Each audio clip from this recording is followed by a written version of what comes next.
Ce journal vous est offert par Orange.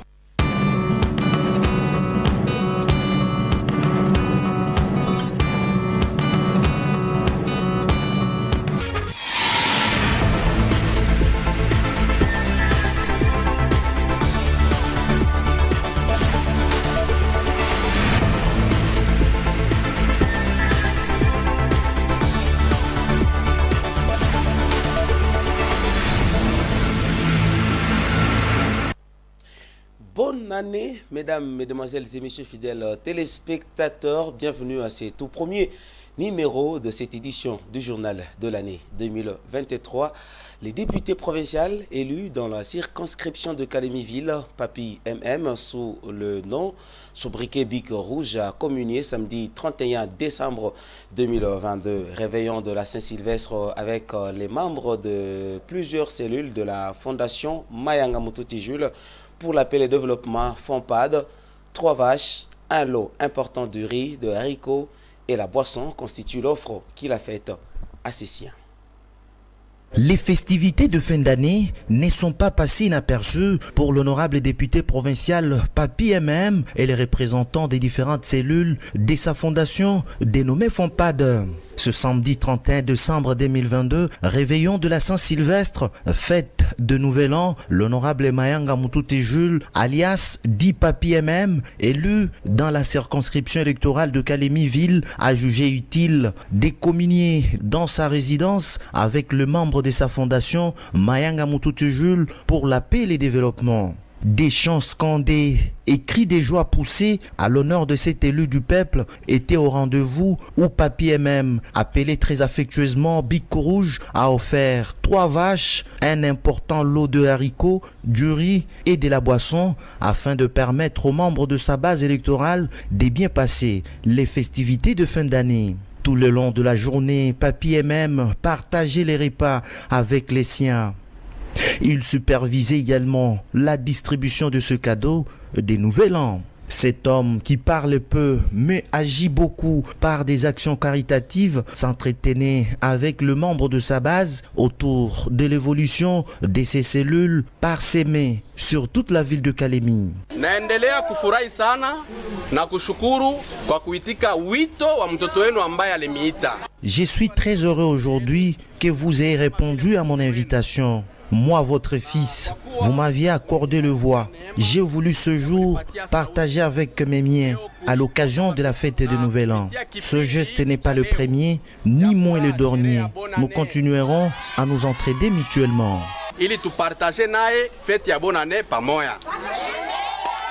Tous les membres de toutes les cellules se sont réjouis de recevoir ce cadeau. L'honorable Papi MM s'est dit être toujours aux côtés de la population de la ville de Calémie.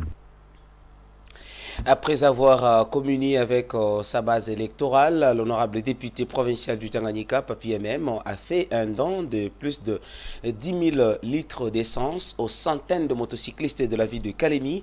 Cet acte posé régulièrement tous les ans rentre dans le cadre des subvenir aux besoins sociaux de toute la population de la ville de Calémie. C'était dimanche 1er janvier 2023 que s'est déroulé cet événement. Résolument engagé dans les œuvres sociales envers toute la population de la ville de Calémie, l'honorable Papi MM ne cesse de répondre favorablement aux besoins sociaux de sa population qu'il a véritablement élue. C'est dimanche 1er janvier 2023, jour de la fête de Nouvel An, l'élu de Calémie-Ville, sur qui compte la population de Calémie, a fait un don de plus de 10 000 litres de carburant aux motocyclistes de Calémie. Tôt le matin, Papi MM a tout d'abord commencé à remettre de jetons à chaque conducteur de moto pour qu'enfin recevoir de l'essence. L'opération s'est déroulée devant sa station de carburant située le long du boulevard Lumumba. Chacun des conducteurs a reçu 5 litres d'essence comme cadeau de la fête de Nouvel An. Même ceux qui n'ont pas eu de jetons ont été servis sous la présence de l'honorable Mayanga Mutouti Jules, dit Papi MM, chose beaucoup saluée par des centaines de motocyclistes qui ont été débordés de l'euphorie de joie.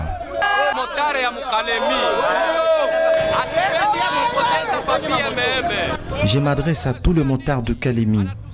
Nous ne voulons pas perdre l'honorable Papi MM parce qu'il nous aide, nous motards et toute la population de Kalemi.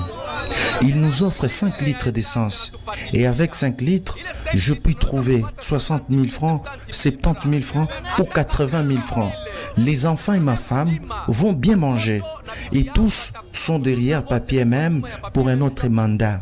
Il est le seul qui pense à la population.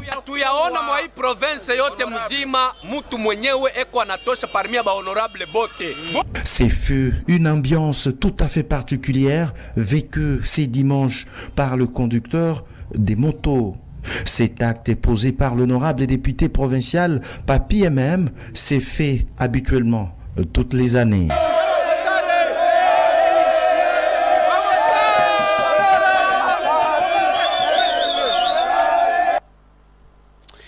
L'établissement Kahaim, une maison de vente de matériaux de construction, a effectué le samedi 31 décembre 2022 une visite dans différentes structures sanitaires. Question de fêter avec les malades tout en leur donnant le sourire aux lèvres. Georges Degustener. C'est une véritable tournée caritative que l'établissement Kahaim a effectuée ce samedi 31 décembre 2022 dans différents hôpitaux de la ville de Kalemi. C'est notamment l'hôpital général de référence de Kalemi, le centre hospitalier Undugu, le centre de santé Kifungo, Sekibe des Camarans et des cités, aux cliniques universitaires et cliniques d'État. L'objectif était de rendre visite à tous les malades et les assister avec le peu qu'ils ont eu à leur offrir. Une manière de célébrer avec eux la fin de l'année 2022. Cette action a été réalisée avec une plus grande considération et un amour sans égal. Ce partage des fruits de leurs travaux s'inscrit comme l'un des gestes humanitaires. Il s'agissait des distributions des vivres à tous les patients sans tenir compte des rangs sociaux. Tous ont reçu 1 kilo de riz, du sucre et 2 savons. Kateko Bonfils, chargé des finances de l'établissement Kahaim, qui a parlé au nom du responsable, a dévoilé les pourquoi de cette visite. Pour nous, il n'y a pas beaucoup de choses à compter pour dire qu'on a d'intérêt. Notre objectif, c'est consoler les malades, leur apporter le soutien, parce que nous sommes une maison de vente, mais aussi avec l'intérêt qu'on a eu au courant de toute une année civile, il fallait quand même leur venir en aide, une question de leur consoler. Outre la distribution des vivres, l'établissement Kahaim a aussi posé un autre geste de bonne foi, en payant les frais d'hospitalité et médicaux à tous les malades ayant déjà passé plus de 3 mois dans différentes structures sanitaires par manque de moyens pécuniaires. Plus de 13 personnes ont bénéficié de cette grâce. Aussi, on n'a pas seulement distribué du sucre, riz et savon, mais aussi on a pu enregistrer quelques malades qui ont déjà fait 2-3 mois à l'hôpital. Une question de ne pas avoir les frais pour sortir de l'hôpital. Nous avons enregistré à l'hôpital général 6 malades qu'on a payé leurs frais et ils ont sorti aujourd'hui. Surtout, j'ai constaté c'était au niveau des maternités, mais aussi à Undugu, nous avons enregistré 7 malades. Et on a payé leurs frais, on a retrouvé même celui qui est mort depuis hier. Le cadavre était encore là. Et on a payé et les cadavres étaient sortis. Donc on n'a pas pu distribuer seulement à manger, mais aussi on a payé des frais qu'ils puissent sortir. Question qu'ils rentrent à la maison, fêter avec leur famille, parce qu'ils n'avaient pas moyen de sortir. Rappelons que c'est parmi les habitudes de l'établissement Kahaim de célébrer chaque fin de l'année avec tous les malades. Question de leur apporter espoir. La journée du 30 décembre 2022 était chargée pour Ali Binomari Simoukinje, vice-gouverneur honoraire du Tanganyika. Cet homme s'est rendu d'abord à l'église à Aden avant de finir sa tournée à l'avenue Kalenge.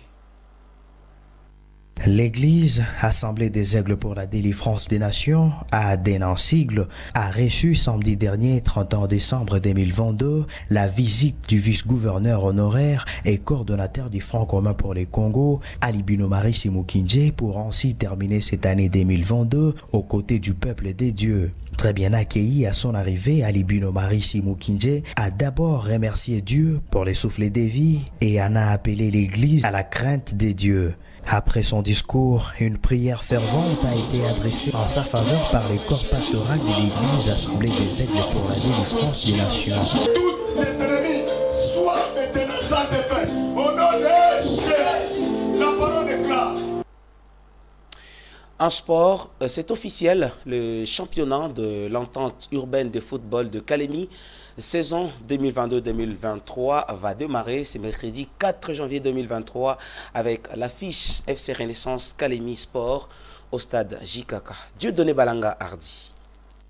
Après 5 mois de retard, enfin l'entente urbaine de football de Kalemi va voir son championnat être lancé ce mercredi 4 janvier 2023 au stade Joseph Kabila Kabange de Kalemi, à en croire les propos du secrétaire exécutif adjoint de cette entité subdélégateur de la FECOFA, Ramson Adonis. Le moment tant attendu est arrivé, et donc je pense le 4, nous allons commencer avec la grande fête du football au niveau local. Je voudrais donc dire juste après la deuxième division, voilà la première division qui va aussi démarrer. Donc en quelque sorte c'était pour respecter quand même la tradition. Voilà la première qui arrive le 4, et je pense que bon pour ce qui est donc de la compétition, des rencontres, je pense que c'est une très bonne nouvelle pour tous les amoureux du ballon rond à travers la ville de Kalemi. Et je pense que nous voudrions que cette fête soit totale, et que connaissant la RTGT et son travail, je pense bien que vous serez toujours à nos côtés pour nous accompagner. Au total, 10 clubs, dont 4 venus de la deuxième division, sont concernés par ce championnat urbain, en attendant que d'autres associateurs régularisent. Qui pour succéder le FC Tanganyika, champion en titre l'entente urbaine de football de Kalemi, engagé en Ligue 2. Les hostilités seront lancées ce mercredi 4 janvier 2023 à partir de 14h30. Une seule affiche est au menu en ce jour entre le FC Renaissance et Kalemi Sport, champion en titre la deuxième division de l'UFCAL. Signalons que le prix d'entrée pour le pourtour est fixé à 1000 francs congolais et pour la tribune d'honneur seulement à 5000 francs congolais. D'autres affiches vont se poursuivre, notamment le samedi et les dimanches où l'AS Étoile Jaune matchera contre la formation de FC Afia Abanganga.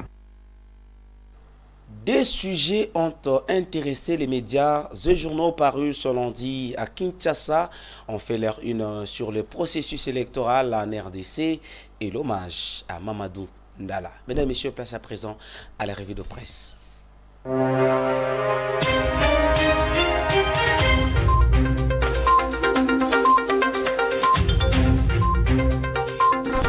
Les médias et journaux parus ce matin dans la ville capitale RD congolaise ont fait leur une sur l'hommage envers Mamadou Moustapha Ndala ainsi que sur les élections de 2023. Mesdames et messieurs, revue de la presse. Mamadou Moustapha Ndala, né le 8 décembre 1978 dans le territoire de Wamba, dans la province orientale, avait été assassiné dans une embuscade à quelques 10 km de la ville de Beni. Pour rappel, son convoi a été attaqué par lancer-roquettes le 2 janvier 2014 alors qu'il s'est dirigé vers Eringeti dans le cadre des actions contre les groupes armés. Mamadou Moustapha Ndala était commandant du 42e bataillon de commandos des unités de réaction rapide des forces armées de la République démocratique du Congo.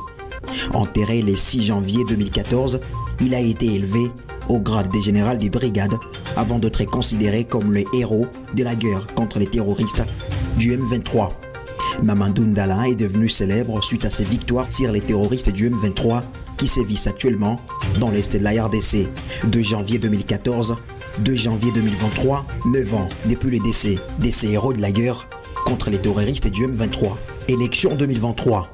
La carte que nous avons actuellement est la plus sécurisée de toutes les cartes produites par la CENI à ces jours, a dit Denis Kadima. Une semaine après le lancement de l'opération d'identification et d'enrôlement des électeurs, une polémique enfle autour de la qualité des cartes d'électeurs délivrées par la Commission électorale nationale indépendante CENI.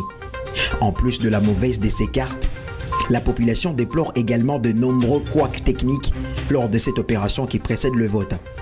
Interrogé à ce sujet, le président de la centrale électorale congolaise a indiqué que la carte d'électeur actuelle est imprimée au moyen d'une imprimante thermique, d'où son impression en noir et blanc.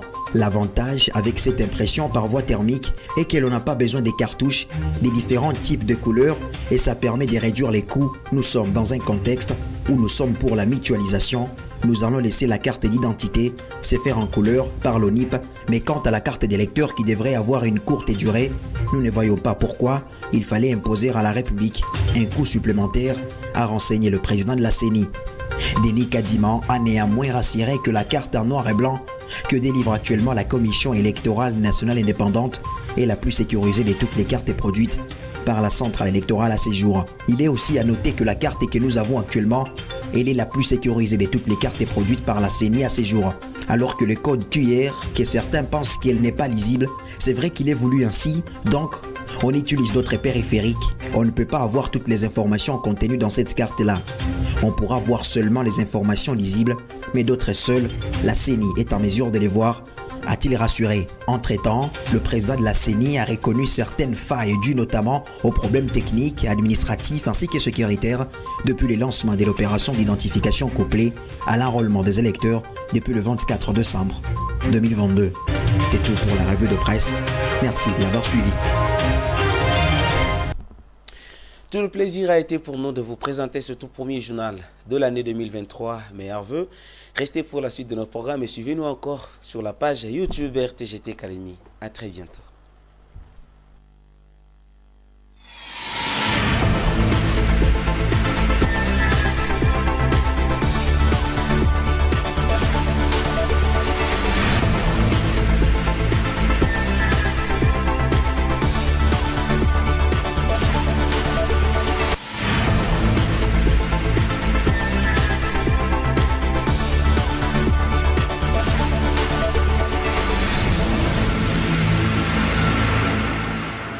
Ce journal vous a été offert par Orange.